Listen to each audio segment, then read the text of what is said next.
Tomorrow is easy, but today is uncharted, desolate, reluctant as any landscape, to yield what are laws of perspective, after all only to the painter's deep mistrust, a weak instrument, though necessary. Of course, some things are possible, it knows, but it doesn't know which ones. Someday we will try to do as many things as are possible, and perhaps we shall succeed at a handful of them, but this will not have anything to do with what is promised today, our landscape sweeping out from us to disappear on the horizon. Today, enough of a cover burnishes to keep the supposition of promises together in one piece of surface, letting one ramble back home from them, so that these even stronger possibilities can remain whole without being tested. Actually, the skin of the bubble chambers is tough as reptile eggs.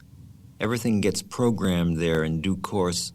More keeps getting included without adding to the sum, and just as one gets accustomed to a noise that kept one awake but now no longer does, so the room contains this flow like an hourglass, without varying in climate or quality, except perhaps to brighten bleakly and almost invisibly in a focus sharpening toward death. More of this later.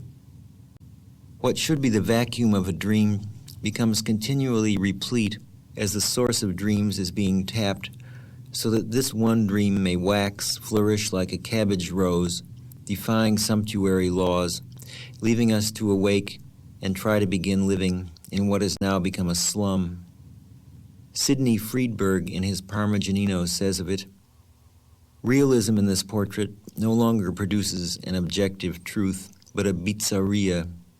However, its distortion does not create a feeling of disharmony. The forms retain a strong measure of ideal beauty, because, fed by our dreams, so inconsequential, until one day we notice the hole they left. Now their importance, if not their meaning, is plain. They were to nourish a dream which includes them all, as they are finally reversed in the accumulating mirror. They seemed strange because we couldn't actually see them, and we realized this only at a point where they lapse like a wave breaking on a rock, giving up its shape in a gesture which expresses that shape. The forms retain a strong measure of ideal beauty as they forage in secret on our idea of distortion. Why be unhappy with this arrangement, since dreams prolong us as they are absorbed? Something like living occurs, a movement out of the dream into its codification. As I start to forget it, it presents its stereotype again, but it is an unfamiliar stereotype, the face riding at anchor, issued from hazards, soon to accost others, rather angel than man, Vasari. Perhaps an angel looks like everything we have forgotten.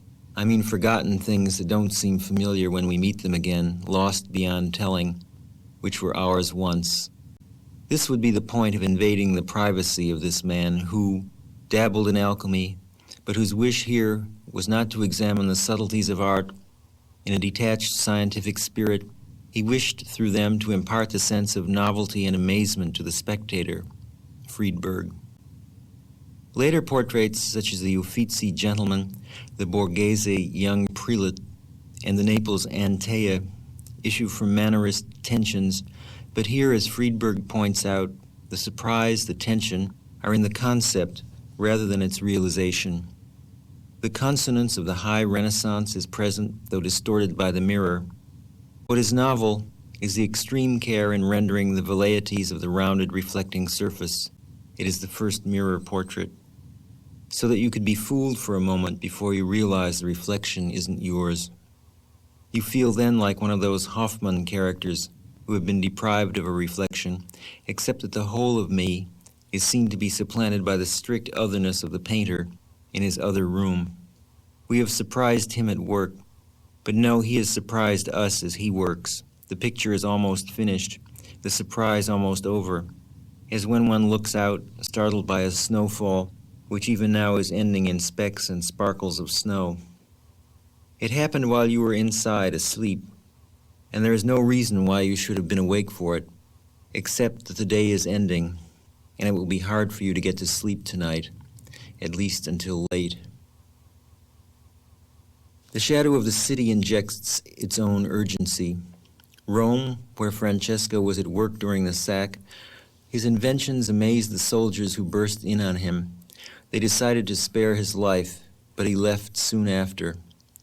Vienna, where the painting is today, where I saw it with Pierre in the summer of 1959. New York, where I am now, which is a logarithm of other cities. Our landscape is alive with filiations, shuttlings.